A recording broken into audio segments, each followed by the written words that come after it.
Nome do livro: Obreiros da Vida Eterna. Autor: Francisco Cândido Xavier, pelo espírito André Luiz. Excursão de adestramento. Nosso orientador sediara-nos a tarefa na casa transitória de Fabiano, deliberando, porém, que as nossas atividades na crosta tomassem como ponto de referência o lar coletivo de Adelaide, onde realmente os fatores espirituais eram mais valiosos. Aqui, esclarecê-la-nos de início, nos sentiremos à vontade. A organização é campo propício às melhores semeaduras do espírito e oferece-nos tranquilidade e segurança. Permaneceremos em comunicação contínua com o abrigo de Fabiano, para onde conduziremos os recém-desencarnados e condensaremos todas as atividades possíveis concernentes aos outros amigos, nesta amorosa fundação. De fato, aquele refúgio de fraternidade legítima era, sem dúvida, vasto celeiro de bênçãos. Diversas entidades amigas operavam na instituição, prestando assistência e cuidados. Encontrava ali um dos raros edifícios da crosta, de tão largas proporções, sem criaturas perversas da esfera invisível. Semelhando-se à casa transitória de onde vínhamos, a vigilância funcionava severa. Fôramos defrontados por vários sofredores, criaturas de bons sentimentos, que penetravam o asilo com prévia autorização. Enquanto o assistente se demorava em palestra com o dedicado Bezerra, tivemos permissão para visitar as dependências. O padre Hipólito, Luciana e eu, em companhia de Irene, jovem colaboradora espiritual da casa, pusemo-nos em ação. Em todos os compartimentos havia a luz de nosso plano, indicando a abundância dos pensamentos salutares e construtivos de todas as mentes que ali se entrelaçavam na mesma comunhão de ideal. Chegados à sala das reuniões populares, nossa nova amiguinha explicou: esta é a região do abrigo que nos força a serviço mais árduo, receptáculo das emanações mentais e dos pedidos silenciosos de toda a gente que nos visita em assembleias públicas. Somos obrigados, depois de cada missão, a minuciosas atividades de limpeza. Como sabem, os pensamentos exercem vigoroso contágio e faz-se imprescindível isolar os prestimosos colaboradores de nossa tarefa, livrando-os de certos princípios destruidores ou dissolventes. Tentando intensificar a conversação esclarecedora, aduzi: imagino a extensão dos afazeres. Há suficiente pessoal na cooperação? Sim, respondeu. A legião dos colaboradores não é pequena. Somos levados a servir dia e noite em turmas alternadas. Temos sessões de assistência aos adultos e às criancinhas. Vislumbrava ali, porém, tão grande número de trabalhadores de nosso plano que, por momentos graves, reflexões afloraram ao cérebro. Tanta gente a contribuir apenas no sentido de amparar algumas dezenas de crianças desfavorecidas no campo material? Estabelecia paralelo entre a fundação de Adelaide e a casa transitória de Fabiano, notando singular diferença. Lá, os rigorosos serviços de sentinela, o gesto de energia, a atenção do pessoal, verificavam-se em virtude das necessidades inadiáveis de certa quantidade de infelizes desencarnados, para os quais a caridade constituía lâmpada acesa, indispensável à transformação interior. Aqui, porém, via somente criaturinhas tenras que reclamavam de imediato, acima de qualquer outra medida, leite e pão, primeiras letras e bons conselhos. Valeria, sim, o dispêndio de tanta energia de nossa esfera? Mesmo assim, a delicada colaboradora, aprendendo-me as indagações íntimas, ponderou: cumpre-nos reconhecer, todavia, que esta obra não se dedica exclusivamente às necessidades do estômago e do intelecto da infância desamparada. Os imperativos da evangelização preponderam aqui sobre os demais. Para infundir espiritualidade superior à mente humana, urge aproveitar realizações como esta, já que é muito difícil obter espontâneo arejamento da esfera sentimental. Valemo-nos da casa, venerável em seus fundamentos de solidariedade cristã, como núcleo difusor de ideias salutares. A fundação é muito mais de almas que de corpos, muito mais de pensamentos eternos que de coisas transitórias. O diretor, o cooperador e o abrigado, recebendo as responsabilidades inerentes ao programa de Jesus, instintivamente se convertem nos instrumentos vivos da luz do mais alto. Satisfazendo necessidades corporais, solucionamos problemas espirituais. Entrelaçando deveres e dividindo-os com os nossos irmãos encarnados no setor de assistência, conseguimos criar bases mais sólidas à semeadura das verdades imorredoras. Realmente, as outras escolas religiosas não se esqueceram de materializar a bondade em obras de alvenaria. A Igreja Católica Romana dispõe de institutos avançados sob o ponto de vista material, abrigando a infância desfavorecida. Entretanto, aí, as concepções espirituais não se desenvolvem, acanhadas que ficam nos moldes tirânicos dos dogmas obsoletos. O trabalho, pois, na maioria dos casos, circunscreve-se ao simples armazenamento de pão efêmero. As igrejas protestantes possuem, por sua vez, grandes colégios e congregações distribuindo valores educativos com a juventude. Todavia, suas organizações se baseiam quase sempre mais na letra dos conceitos evangélicos que nos conceitos evangélicos da letra. Irene sorriu, fez ligeiro intervalo e continuou. Não desejamos menosprezar os serviços admiráveis dos aprendizes do Evangelho nos variados campos religiosos. Todos são respeitáveis se levados a efeito pelo devotamento do coração. Desejamos apenas destacar os valores iluminativos. Nos primórdios da obra cristã, não faltavam prestigiosas providências da política imperial de Roma, a fim de que os famintos e esfarrapados recebessem trigo e agasalho, e até mesmo preceptores seletos, filiados a famosos centros culturais de gregos e egípcios. Porém, no intuito de incentivar a obra de legítima iluminação do espírito, Simão Pedro e os companheiros de apostolado obrigaram-se a longo programa de socorro aos infortunados de toda sorte. Nem todos os seguidores do Evangelho procediam das altas camadas sociais do judaísmo, como Gamaliel, o venerando rabino cujo intelecto desenvolvido encontrou o Mestre. A maioria dos necessitados entraria em contato com Jesus através da sopa humilde ou do teto acolhedor. Lavando leprosos, tratando loucos, assistindo órfãos e velhinhos desamparados, os continuadores do Cristo davam trabalho a si próprios, dedicavam-se aos infelizes, esclarecendo-lhes a mente e ofereciam lições de substancial interesse aos leigos da fé viva. Como não ignoram, estamos fazendo no Espiritismo evangélico a recapitulação do cristianismo. O padre Hipólito aprovou benévolo. Sim, inegavelmente precisamos estimular a formação de serviços que libertem o raciocínio para voos mais altos. Dentro de nosso esforço, prosseguiu Irene com lhaneza. O imperativo primordial consiste na iluminação do espírito humano com vistas à eternidade. Urge, no entanto, compreender que, para a obtenção do desiderato, é imprescindível fazer alguma coisa. Onde todos analisam, admiram ou discutem, não se levantam obras úteis para atestar a superioridade das ideias. Por isso, nossos mestres da vida divina apreciam o servo pela dedicação que manifeste a responsabilidade.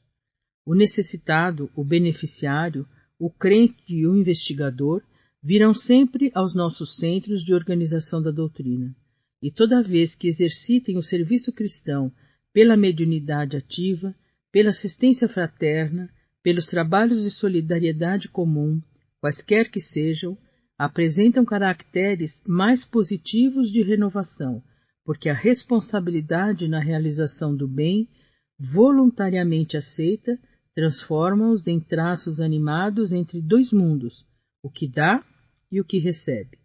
Como vem, a luz divina prevalece sobre a benemerência humana, porque esta, sem aquela, pode muitas vezes degenerar em personalismo devastador, compreendendo-se, todavia, em qualquer tempo, que a fé sem obras é irmã das obras sem fé.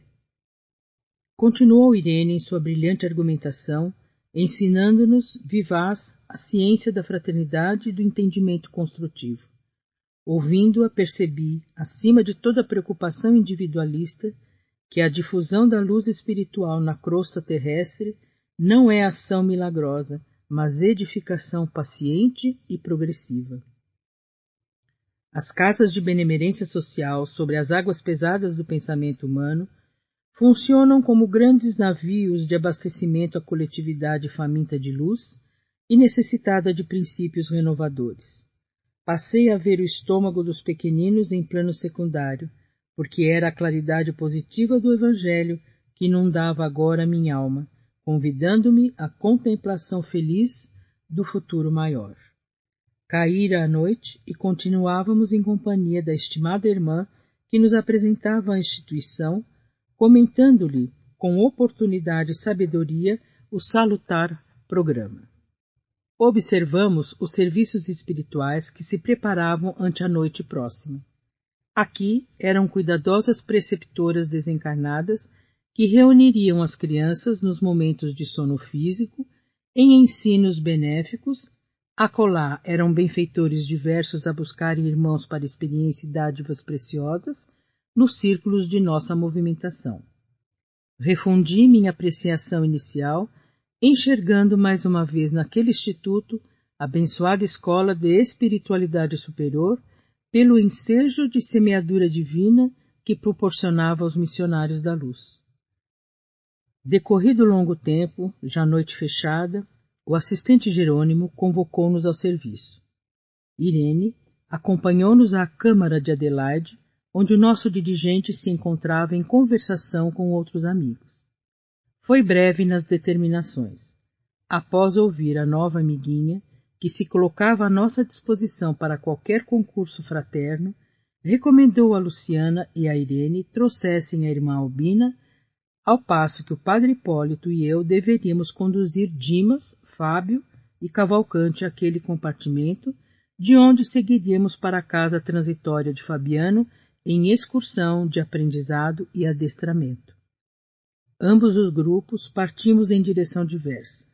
Utilizando a volitação com maestria, Hipólito interrogou-me bem-humorado.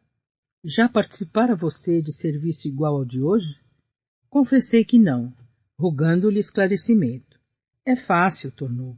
Os que se aproximam da desencarnação, nas moléstias prolongadas, comumente se ausentam do corpo em ação quase mecânica.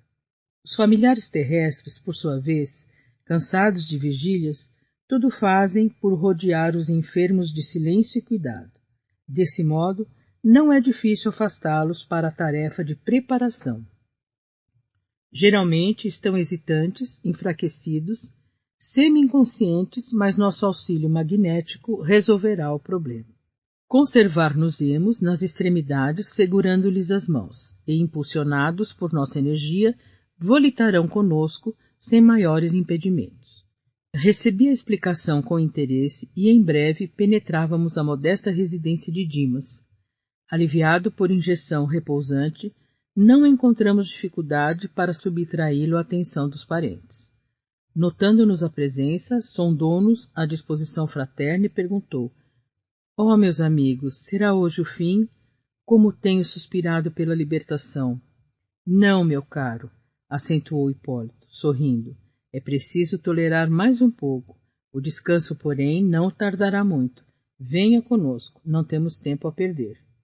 O ex-sacerdote recomendou-me tomar a dianteira e, de mãos dadas, os três rumamos para o rio em busca da moradia de Fábio. Não se registraram obstáculos e em reduzidos instantes tomamo-lo à nossa conta. O companheiro ligou-se prazeroso à pequenina caravana. Ia tomar o caminho do hospital de modo a procurar o terceiro quando Hipólito ponderou: "Não convém conduzir todos de uma vez. Cavalcante permanece em grave desequilíbrio, exigindo cooperação mais substancial. Em vista disso, buscá-lo-emos na segunda viagem." lembrando-lhe os desvarios, não tive recurso senão concordar. De regresso à câmara de Adelaide, encontramos os demais à nossa espera. Irene e Luciana haviam trazido Albina para os trabalhos preparatórios. Sem perda de tempo, demandamos a grande casa de saúde em busca de Cavalcante. Hipólito adivinhara. O doente mostrava-se muito aflito. Bonifácio, ao lado dele, cooperava devotadamente conosco para desprendê-lo temporariamente do corpo oprimido. O enfermo, no entanto, se deixara tomar por horríveis impressões de medo, dificultando os nossos melhores esforços. Após trabalho ingente de magnetização do vago e, em seguida, a administração de certos agentes anestesiantes, destinados a propiciar-lhe brando sono, retiramo-lo do corpo, que permaneceu sob os cuidados de Bonifácio. Em minutos rápidos, punhamo-nos de regresso.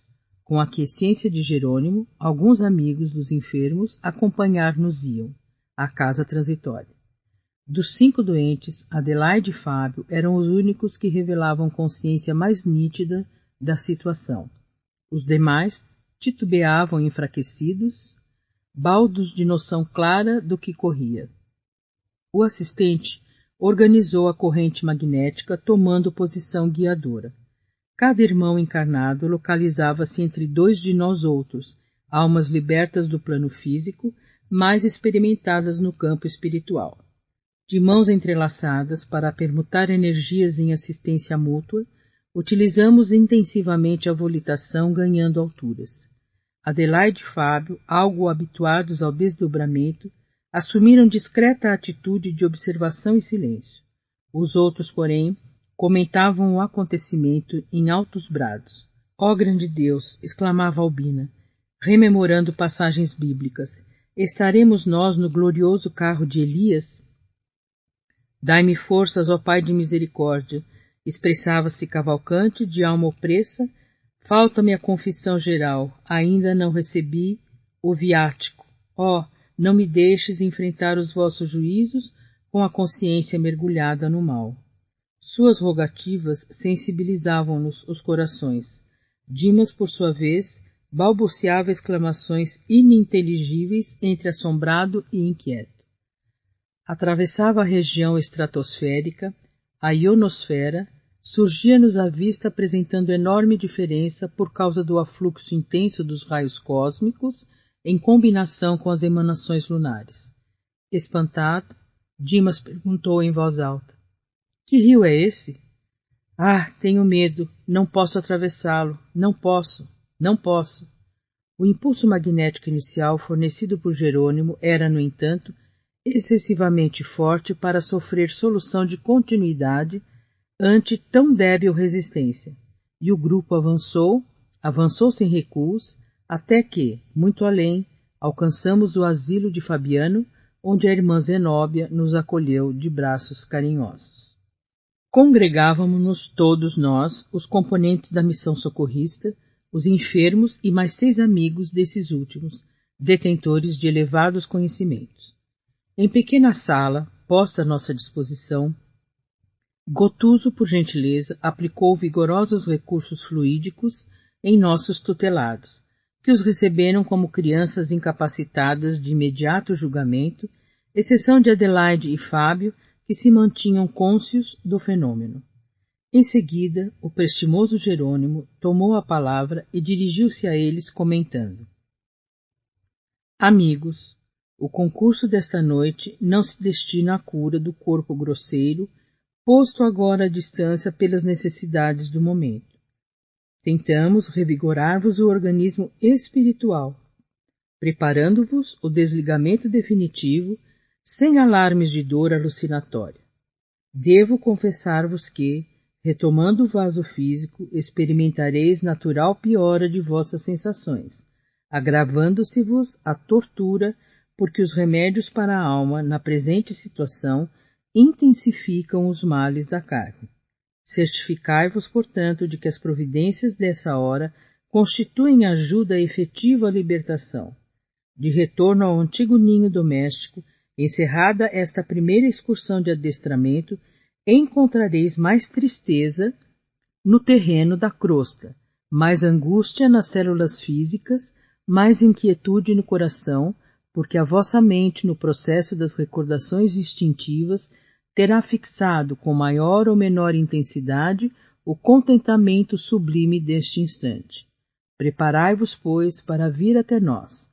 Solucionai os derradeiros problemas terrestres e confiai na providência divina.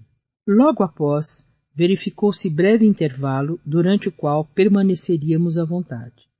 O assistente fora rápido nas explicações, esclarecendo-nos que condensava os assuntos em curtas sentenças, atendendo à incapacidade mental dos beneficiários, impotentes ainda para penetrar o sentido das longas dissertações. Com efeito, os companheiros recebiam parcialmente o alentador aviso. Eram atingidos pelo socorro magnético positivo, mas as ideias que faziam do acontecimento eram muito diversas entre si. Cavalcanti, com a expressão ingênua de um menino, chamou-me em particular, indagando se estávamos no paraíso. Sentia-se aliviado, feliz. Alegria enorme banhava-lhe o coração, e contente, reconfortado, acentuava: não será aqui o céu? Não consegui fazer-lhe sentir o contrário. Albina lembrava cenas bíblicas em suas interpretações literais do texto sagrado.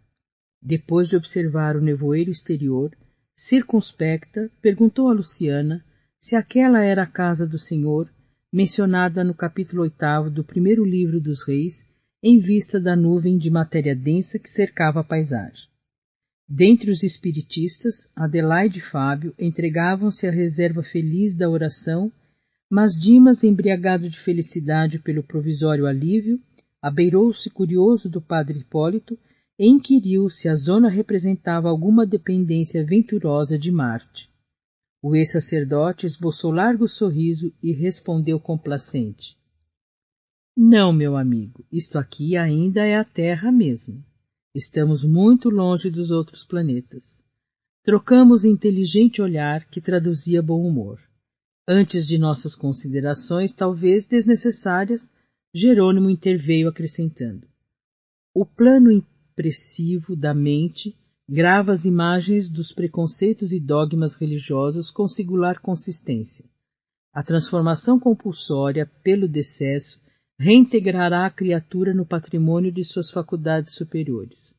O trabalho, porém, não pode ser brusco, sob pena de ocasionar desastres emocionais de graves consequências. Urge considerar a necessidade da medida, isto é, da gradação. E fitando-nos mais agudamente, prosseguiu: há, contudo, observação valiosa a destacar. Como vemos, não é a rotulagem externa que socorre o crente nas supremas horas evolutivas.